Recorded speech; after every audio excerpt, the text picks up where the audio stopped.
불이익이 있을 수 있으니까 원칙적으로만 고지하고 가입을 하자. 가입보단 사후관리 보호망입니다. 자, 안녕하세요. 저 보호망과 함께하는 돈이 되고 살이 되고 피가 되는 정보 지금 바로 시작할게요. 이것 때문에 고지 안에서 이것 때문에 보험금을 못 받는 사례가 요즘에 정말 속출하고 있습니다. 물론 첫 번째 잘못은 보험 설계사분들이 고지사항을 제대로 안 다음에, 그래서 우리 계약자, 구독자분들에게 충분하게 설명을 해드리고 고지사항을 제대로 파악한 다음에 고지하고 가입을 해야 돼요. 자, 그래서 설계사분들이 얘기를 못한 부분도 있고요. 혹은 또 어떻게 보면 우리 계약자분들에게 뭐 5년 이내에 입원이나 수술이나 7일 이상 통원치료, 30일 이상 약복용 이런 부분들을 얘기를 했는데요. 저 보호망도 내일 보험가입을 한다고 하면요, 5년 이내에 내가 입원을 했는지 수술했는지 혹은 뭐 고혈압, 당뇨 아니면 약을 30일 이상 약복용 했는지 아니면 7일 이상 연속해서 5년 이내에 실제로 치료를 받았는지 안 받았는지 저 보호망도 모르는데요. 그런데 이런 것 모르는데 우리 계약자 시청자분들이 알 리가 당연히 없다는 거죠. 그래서 어떤 분들은 정말 꼼꼼하게 5년치 건강보험공단에 가서 실제로 내가 병원에 갔는지 혹은 구세청 사이트죠, 연말정산 간소화 서비스 들어가서 5년치 의료보험 적용받았던 내용들이 다 나오거든요.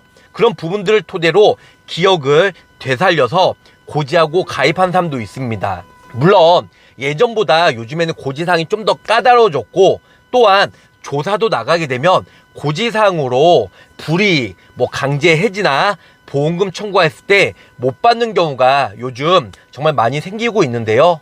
예전에는 고지사항이 그렇게 심하게 조사가 많이 나오지 않고, 또한 고지사항 때문에 일부러 뭐 고지 위반을 시켜서 보험 설계사가 가입하는 분들도 안 계시고, 혹은 우리 계약자분들도 이건 고지 위반하고 내가 가입한 다음에 나중에 5년 이후에 청구하겠다, 그렇게 고지 위반을 어기면서까지 가입한 사람들은 요즘에 없다는 거죠. 자, 그래서 이런 아쉬운 부분들을 좀 더 구체적으로 오늘은요, 웬만한 보험 설계사, 물론 보험 설계사 아는 분들도 계시겠지만 우리 보험왕팀 가족분들은요, 제가 교육하고 같이 회의를 하다 보니까 제 영상, 유튜브 영상의 내용은 우리 어떻게 보면은 스태프들, 우리 실장들, 팀장들은 다 아는데요.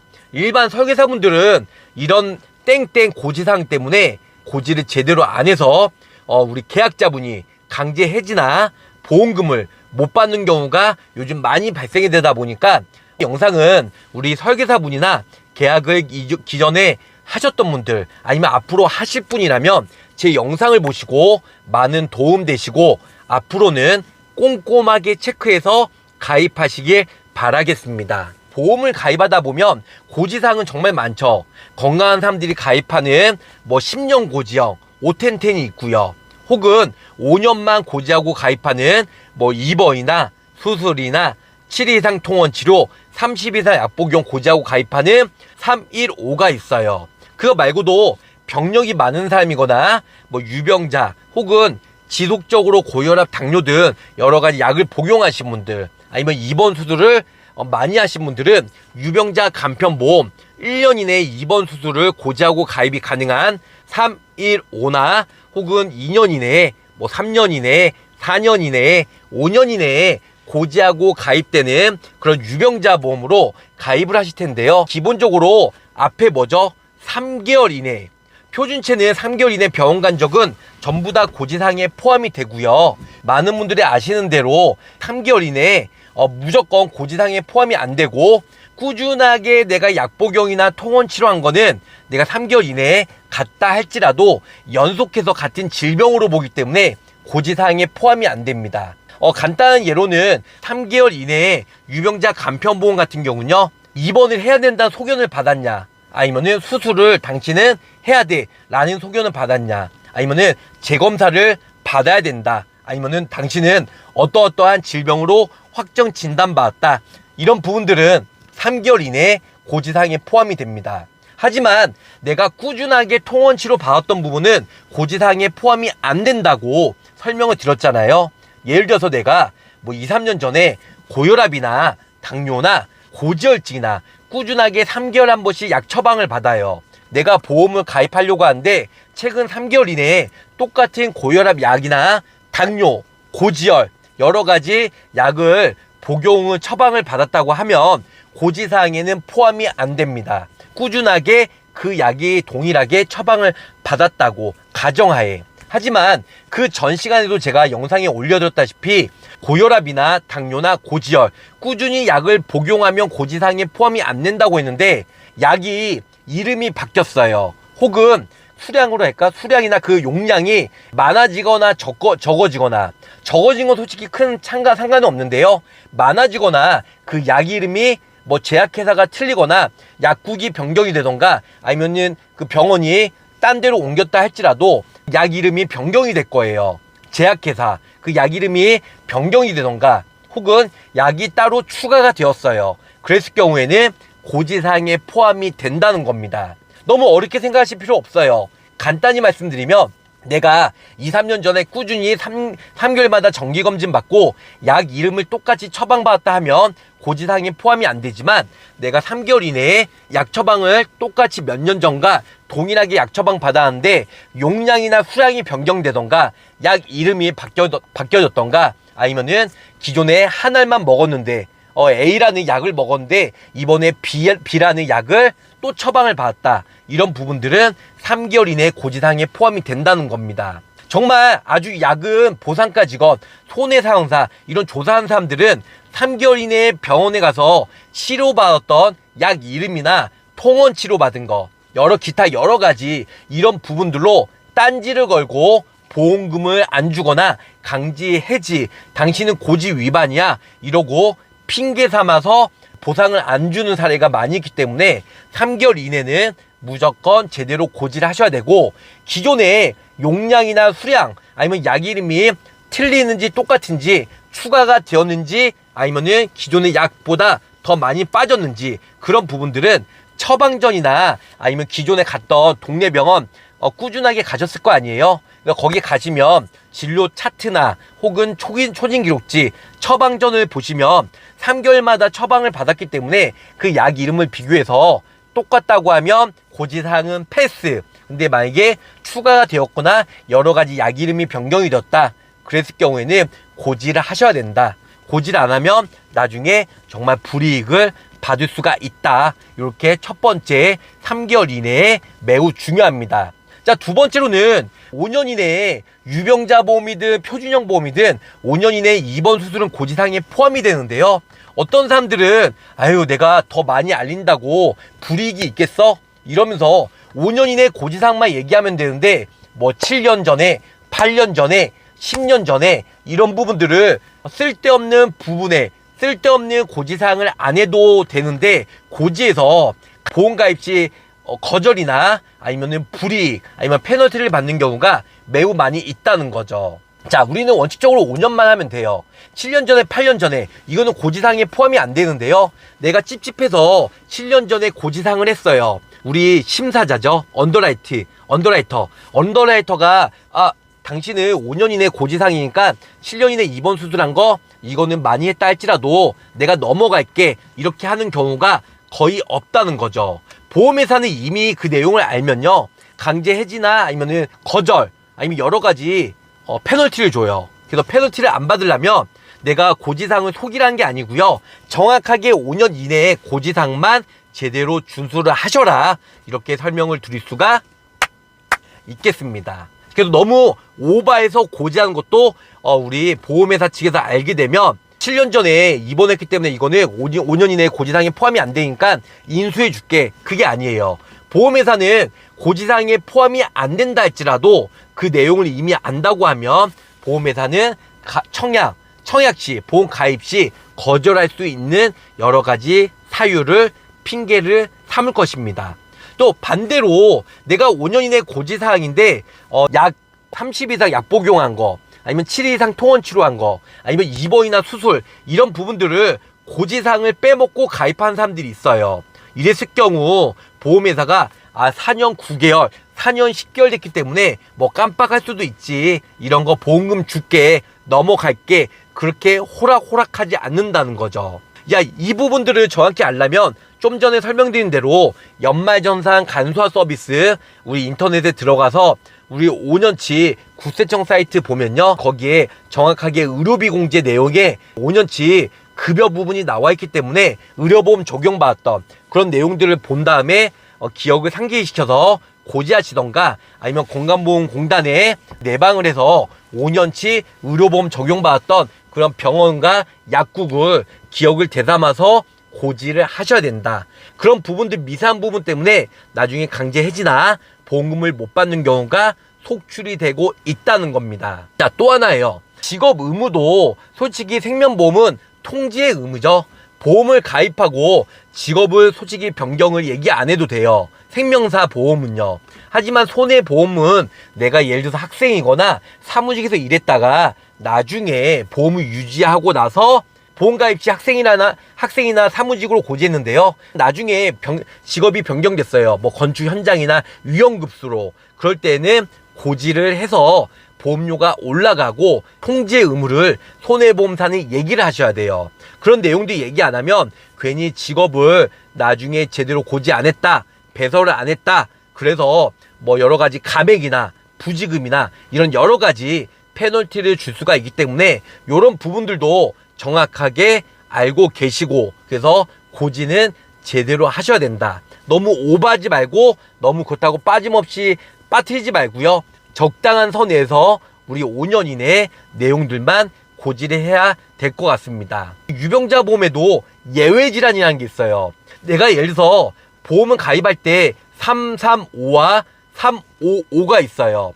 앞에 3은 똑같습니다. 최근 3개월 이내 병원 간적. 맨 뒤에 5도 똑같습니다. 5년 이내에 6대 질병 진단을 받았냐 안 받았냐. 근데 중간에 355의 5자는 5년 이내 입원 수술을 고지해야 되고요.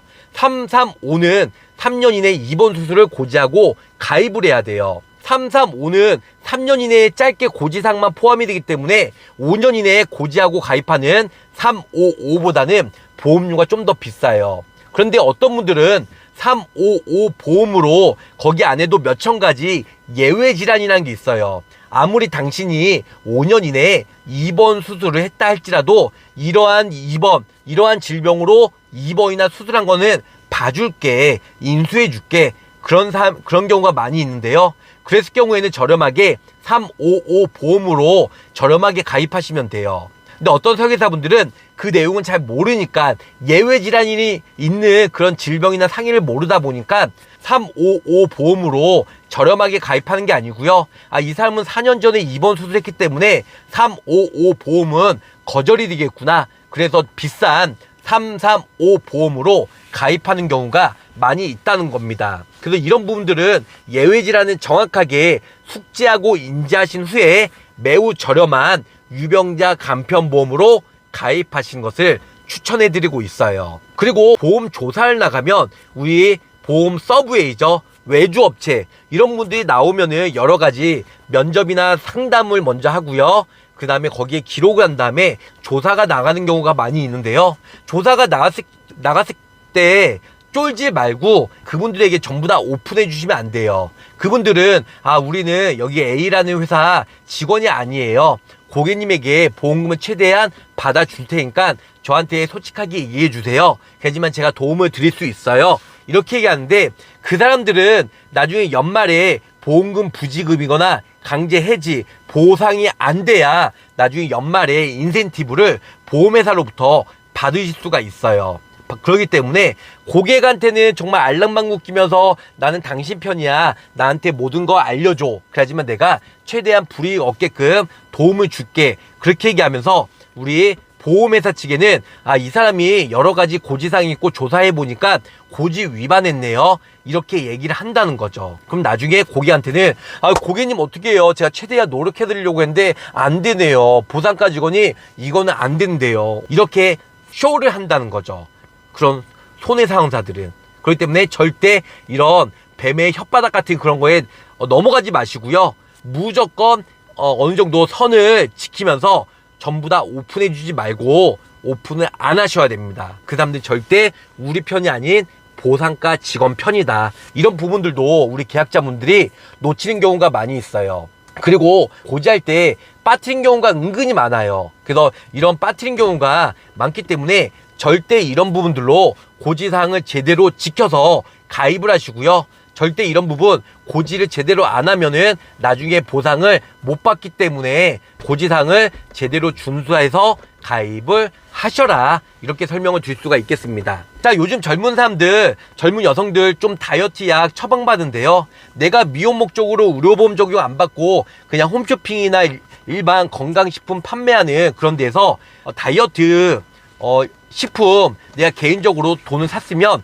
그거는 고지사항에 포함이 안 돼요. 근데 약국 가서 처방을 받아서 의료보험 적용을 받았으면 고지사항에 포함이 됩니다. 그래서 거절된 경우도 있고 부담보로서 가입이 되는 경우가 있어요. 근데 많은 분들이 다이어트 약 처방받은 건 미용 목적이기 때문에 고지사항이 포함이 안 되겠구나, 이렇게 자칫 고지를 안 하는 순간 나락갑니다. 네, 보상 못 받아요. 이런 부분 매우 중요하다. 놓치면 안 될 것 같아요. 안보험이나 건강보험이 홈쇼핑이나 뭐 인터넷, 블로그, 카페, 유튜브를 통해서 가입은 가능해요. 그런데 보상이나 이런 거 잘 아는 설계사한테 가입하면 보상이 원래 되는 건 잘 받고 보상을 못 받는 것도 받을 수가 있어요. 근데 반면에 홈쇼핑이나 아니면 잘 모르는 설계사한테 가입하면요, 나중에 받을 보상도 못 받고 고객이 알아서 보험금 청구하고 보험회사와 싸워서 돈을 받아야 돼요. 그래서 매우 쉽지 않습니다. 자, 마지막으로 진단비인데요. 암이나 뇌질환, 심장질환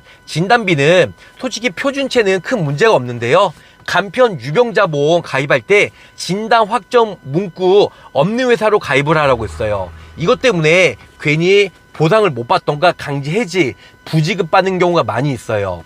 내가 예를 들어서 3년 전에 A라는 질병이 걸렸어요. 그리고 내가 보험을 유병자 간편보험 가입했는데 진단 문구 확정이 없으면 진단 확정 후 보장 개시로부터 직접적인 치료 목적으로 보상이 나갑니다. 이런 문구가 있으면, 진단 확정 문구가 없으면 기존에 진단받았던, 보험 가입 전에 진단받았던 질병도 보험 가입 이후에 보장 개시일부터 치료비가 나옵니다. 이렇게 나오면 보장 개시일은 내가 돈을 수납하고 보험회사가 청약을 승낙한 날로부터 이제 승인이 되는데요. 그렇게 되면 보험금을 나오게끔 되어 있어요. 보장 개시일이니까 과거의 질병도 보상은 받을 수가 있는데, 보상 개시일이 아니고 진단 확정 후 이런 문구가 있는 회사는 웬만하면 피하라고 했는데, 진단 확정 후 문구가 있는 회사들은 내가 예를 들어서 A라는 질병을 3년 전에 진단받고 유병자 간편보험을 진단 확정 후 문구 있는 회사로 가입했어요. 그래서 내가 보험 가입 이후에 진단을 받았으면 최초의 진단은 보험 가입 이후가 아니고 보험 가입 전에 이미 진단을 받았잖아요. 그래서 보험회사는 보상까지거는 너는 보험 가입 전에 진단을 받았기 때문에 보상을 못 해줘. 왜냐하면 네가 가입한 이 상품은 진단 확정 후 보장 개시, 진단 확정 후 보상을 해주게끔 되었기 때문에 너는 보험 가입 이후에 진단받은 게 아니고 보험 가입 전에 진단을 받았기 때문에 우리는 보험금을 안 줄 거다. 이렇게 하면은 나중에 금융감독원 민원 걸고 국민신문고 뭐 여러 가지 정말 민원 걸어도 보상은 쉽지 않습니다. 결론적으로는 보장 개시 이후에 직접적인 치료를 목적으로 했을 때 보상을 받는 이런 회사로 가입하세요. 절대 진단 확정 후 이 5가지 글씨가 있는 회사로 절대 가입하시면 보상받기 쉽지가 않다. 이렇게 설명을 줄 수가 있겠습니다. 홈쇼핑은요, 치고 빠지는 거예요. 물건처럼. 가입하고 나중에 안녕. 나중에 그 홈쇼핑 담당자 전화하잖아요. 이직해요. 3개월 거의 1년 이상 1년 이상 근무하는 설계사들은 거의 없습니다. 그래서 홈쇼핑 설계사들은 이직률이 매우 높다. 자, 꿀정보네요. 3개월 이내에 약 처방받은 거, 이런 거 약이 추가되던가 용량, 수량이 바뀌면 고지사항에 포함이 되고, 5년 이내에 고지사항 빠뜨리지 말고 정확하게 고지하고 가입하시고요. 5년이 넘은 거는 너무 불필요한 고지사항이니까 고지하면 오히려 불이익이 있을 수 있으니까 원칙적으로만 고지하고 가입을 하자. 그리고 그거 말고도 조사가 나갔을 때 뭐 여러 가지 협조는 하되 강제적으로 그걸 넘어가지 마시고요. 그리고 그 보상가 직원 구체적으로 그런 내용도 다 오픈할 필요가 없다. 먼저 본인이 건강이음이나 아니면은 건강보험공단 국세청 사이트 들어가서 연말정산 간소화 서비스, 그래서 의료비 공제 보시면 5년치 내용 나와 있으니까 미리미리 검토해서 고지를 제대로 해서 보험금을 편안하고 완벽하게 받을 수 있는 그날까지 영상 올려드리면서 여기서 짧고 굵게 마치도록 하겠습니다. 자, 가입보단 사후 보상 관리에 항상 최선을 다하는 보호망이 되도록 노력할게요. 자, 끝까지 시청해주셔서 감사합니다. 안녕히 계세요. 구독, 좋아요, 알림 설정으로 보호망의 최신 정보를 빠르게 확인해보세요.